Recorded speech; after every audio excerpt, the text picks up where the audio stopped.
The Candyman.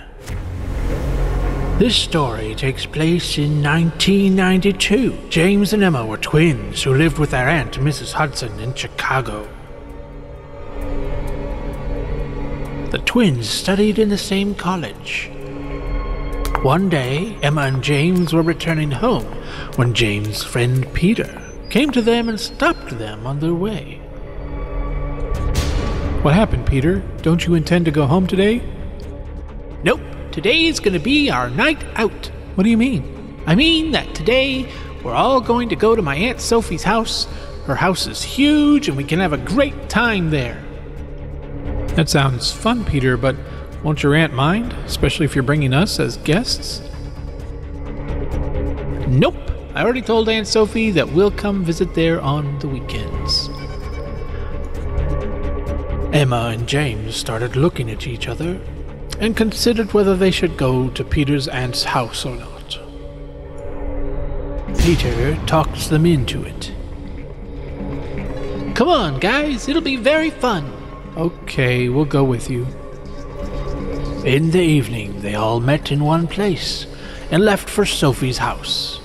The three reached Sophie's house. Peter knocked on the door. Sophie opened the door.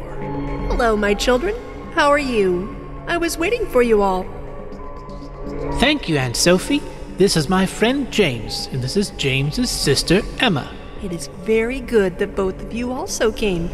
Peter talks a lot about both of you. Everyone was talking together and looked happy. Sophie took them to a room. The room was very big and beautiful. You guys sit down. I'll bring breakfast for you. The three had breakfast and sat down together in the room. James and Peter were talking to each other, and Emma was looking through the books on the bookshelves on the wall. Just then, she looked at a book upon which Candyman was written. Emma started looking into the book. It had a photo of a man with one hand chopped off, and his face was covered with bees. James interrupted her thoughts. What you doing, Emma? What are you looking at? Who is this Candyman? Oh, that book. Creepy, huh? Aunt Sophie told me about Candyman when I was young. What did she say? Some guy named Daniel Robital who lived in Chicago 50 years ago. He was very good at his studies and his painting skills, but no one talked to him much because he was studying with a scholarship in a rich college. One day, a girl named Rose was very impressed with his paintings to learn painting. He called Daniel at her house. Daniel started to go into Rose's house to teach painting. It didn't take long for the two of them to fall in love. But then Rose's father came to know about this, and he beat Daniel nearly to death, and then cut off one of Daniel's hands and put honey on his body and left him to the bees. Daniel died a painful death. What happened to Daniel was so terrible. It is said that Daniel's soul is still wandering, killing people even today. What are you saying, Peter? Is this Candyman a ghost? Yes, and it's said that if it calls Candyman's name 5 times while staring in the mirror, Candyman will come and kill that. What rubbish is all this? That's not gonna happen. I don't know what happens and what doesn't. I'm just repeating what I've been told. Come on, Peter. Why do you guys keep even discussing this? James and Peter continued talking, but Emma was still thinking about this Candyman. Emma, what are you thinking about? I will call on Candyman's name 5 times in front of a mirror and see what happens. Well, nothing will happen. But what if Candyman comes? That would be scary. Emma does not listen to Peter and stands in front of the mirror and starts naming Candyman. Candyman, Candyman, Candyman, Candyman. Are you sure you want to do this, Emma? Still got time if you did. Emma smiled at Peter and called out Candyman's name for the 5th time. Candyman. They all started looking around them, but nothing changed. See? Nothing happened.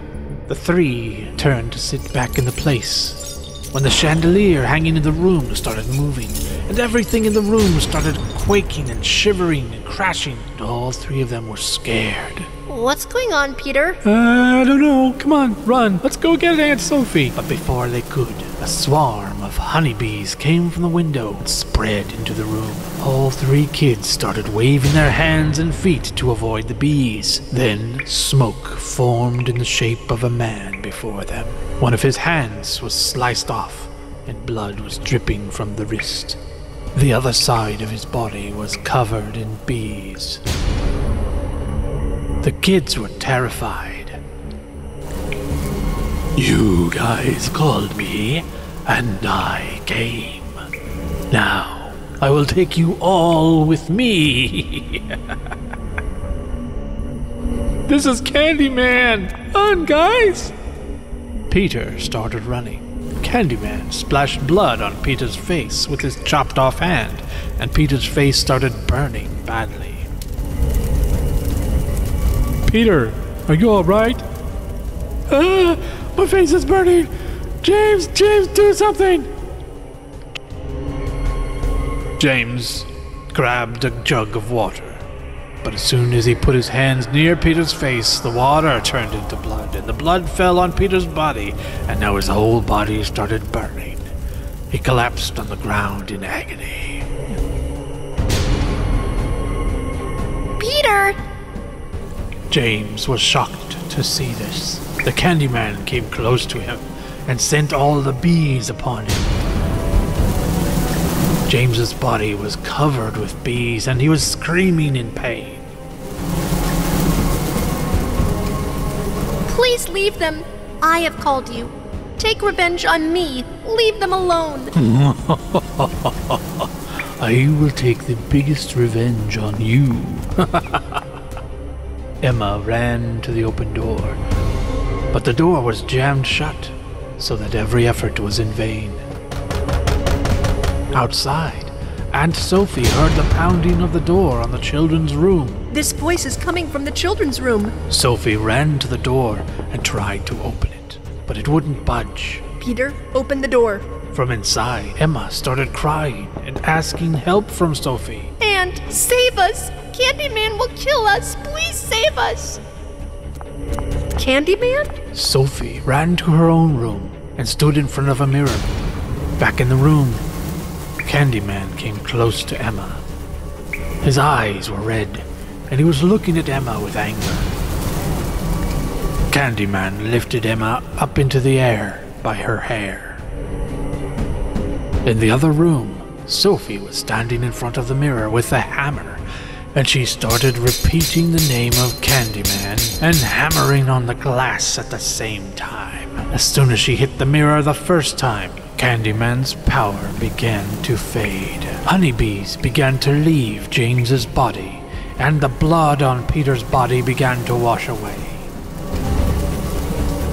What is happening to me? Why are my powers decreasing? He dropped Emma to the floor. Sophie's voice could be heard from the other room as she called out the name Candyman and smashed the mirror with the hammer. Candyman shattered onto the ground like glass and disappeared from the room. James and Peter started to get up from the ground in a wounded condition. Sophie ran inside the room. Are you guys all right? Yes, Aunt. We're all fine. It's my fault. I called him, and it was all because of me. Never mind, Emma, but remember to never call him again. Emma, James, and Peter returned to their homes, but they never forgot this incident. The end.